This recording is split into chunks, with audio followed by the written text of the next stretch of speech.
کون ہے جو مجھ سے مغفرت چاہتا ہے، مغفرت طلب کرتا ہے؟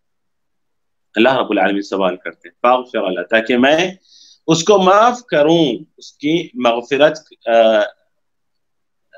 اس کے گناہوں کو میں معاف کروں۔ مغفرہ کے معنی ابن عثیمین رحمہ اللہ لکھتے ہیں المغفرۃ ستر الذنب والتجاوز عنہ، کہ مغفرت یہ گناہ کو ڈھانک دینا اور اس سے درگزر کر دینا، یہ مغفرت یعنی غفران کے معنی ہے۔ تو اللہ کے رسول صلی اللہ علیہ وسلم نے فرمایا کہ اللہ رب العالمین اعلان کرتے ہیں کہ من یدعونی فاستجیب لہ، من یسألنی فاجیب، من یستغفرنی فاغفر اللہ۔ ایسے میں لوگ یہاں پر تحریف کرتے بیٹھے ہیں کہ اللہ تعالیٰ کا نزول ہوتا ہے نہیں ہوتا ہے۔ یہاں کچھ لوگ کہتے ہیں کہ نہیں، کیا تحریف کرتے ہیں یہاں پر؟ کہتے ہیں کہ یہاں پر اللہ تعالیٰ نازل ہونے کا مطلب یہ ہے کہ ینزل امر اللہ، یہ اللہ کا حکم نازل، اللہ کے حکم کا نزول ہے، اللہ کا نزول نہیں، اللہ کے حکم کا نزول ہے۔ ارے اللہ کے بندو، کہ اللہ کے حکم کا نزول، اللہ کے حکم کو نازل ہونے کے لیے رات کا آخری پہر ہی چاہیے، جبکہ اللہ رب العالمین کا جو حکم ہے، جو امر ہے، وہ ہمیشہ ہے۔ اللہ تعالیٰ نے کہا سورۃ السجدہ میں یدبر الامر من السماء الى الارض ثم يعرج الیہ، اس کے لیے وقت کی تحدید نہیں کی۔ اللہ رب العالمین کے امور، اللہ رب العالمین کے احکامات کے وقت کی کوئی تحدید نہیں ہے۔ اسی طرح اللہ تعالیٰ نے فرمایا سورہ ہود میں وَإِلَيْهِ يُرْجَعُ الْأَمْرُ كُلُّهُ، یہاں بھی وقت کی تحدید نہیں کی۔ اچھا کچھ لوگ کہتے ہیں اچھا ایسا ہے کیا؟ تو پھر اس کا مطلب ہے اللہ کے رحمت کا نزول، اللہ کے امر کو نہیں مان رہے ہو، چلو ٹھیک ہے، لیکن یہاں پر اللہ تعالیٰ نازل نہیں ہوتا بلکہ اللہ کی رحمت نازل ہوتی۔ ارے عقل کے کورو، اللہ تمہیں ہدایت دے اور ہمیں بھی۔ اللہ کے رحمت کے نزول کے لیے کیا یہی وقت ہے؟ جبکہ اللہ رب العالمین کی رحمت ہمیشہ سے ہے، اللہ رب العالمین کی رحمت ہمیشہ سے اور ہر وقت ہے۔ تو اللہ رب العالمین کی یہ کہنا کہ اللہ کی رحمت صرف آسمان پر نازل ہوتی ہے، آخری رات کے آخری پہر میں اور آخری آسمان پر، اور پھر یہ بھی تو سوچو کہ کیا اللہ کی رحمت آخری آسمان پر نازل ہو کر یہ کہے گی کہ من یدعونی فاستجیب لہ، من یدعونی من یستغفرنی فاغفر لہ، اللہ کی رحمت کہے گی؟ کس طرح کے سوالات ہیں تمہارے، کس طرح کے باطل عقائد ہیں، کس طرح کی تحریف کر رہے ہو تم؟ اللہ کے رسول صلی اللہ علیہ وسلم نے جب بتا دیا ہے کہ اللہ ہمارا رب نازل ہوتا ہے، ہمارا رب، تو کیا تم اللہ کے رسول صلی اللہ علیہ وسلم سے زیادہ جاننے والے ہو؟ کیا تمہاری زبان اللہ کے رسول صلی اللہ علیہ وسلم سے زیادہ فصیح زبان ہے؟ کیا اللہ کے رسول صلی اللہ علیہ وسلم سے زیادہ تو اپنے آپ کو خیر خواہ سمجھتے ہو؟ اور پھر یہ بھی اعتراض جو میں نے پہلے بھی ذکر کر دیا کہ اگر اللہ تعالیٰ نازل ہوتا ہے تو پھر وہ علو کہاں ہے؟ پھر اللہ نے جو عرش پر مستوی ہونے کی بات کہی ہے، پھر وہ کہاں؟ عرش تو خالی ہو جائے گا۔ آپ لوگ سمجھ رہے ہیں نا؟ دیکھیے کس طرح کے بھیانک اعتراضات ہیں۔ علم نہیں ہوگا، اگر مسلمان کے پاس اللہ کی ذات کو مسلمان نہیں پہچانے گا تو کیا وہ گمراہ نہیں ہوگا؟ کیوں شریعت میں جی یوں لگ رہا ہے کہ جس طرح کسی نے اپنی زندگی کو خود مشکل بنانا ہو نا، تو وہ اس قسم کی باتیں، یعنی سیدھا سیدھا لکھا ہوا ہے جب ینزل ربنا، تو اس کو اسی طرح مان لینے میں زیادہ آسانی ہے انسان کے لیے، بجائے اس کے کہ وہ فضول قسم کے، یعنی جو آپ بتا رہے ہیں اعتراضات کے وہ کرتے ہیں، اس میں تو کوئی عقل کی بات نظر ہی نہیں آتی۔ جی نہیں، جب دونوں چیزیں ہمارے سامنے ہیں نا امامینہ، تو ہمیں وہ باتیں بہت ہی فضول کی نظر آ رہی ہیں، ٹھیک ہے؟ لیکن اگر جی الحمدللہ شاید یہی وجہ ہے، اگر یہ بات نہ ہو، ہمیں دونوں مطلب جو حق ہمارے پاس اگر نہ ہو، اگر ہمارے پاس حق نہ ہو، میں دعوے کے ساتھ کہوں گا یہ بات، ایک وہ انسان جو اللہ کی ذات کا جس کے پاس علم نہیں ہے، یعنی عقیدے کا علم اس کے پاس نہیں ہے، اگر اس کے سامنے جا کر یہ باتیں کی جائیں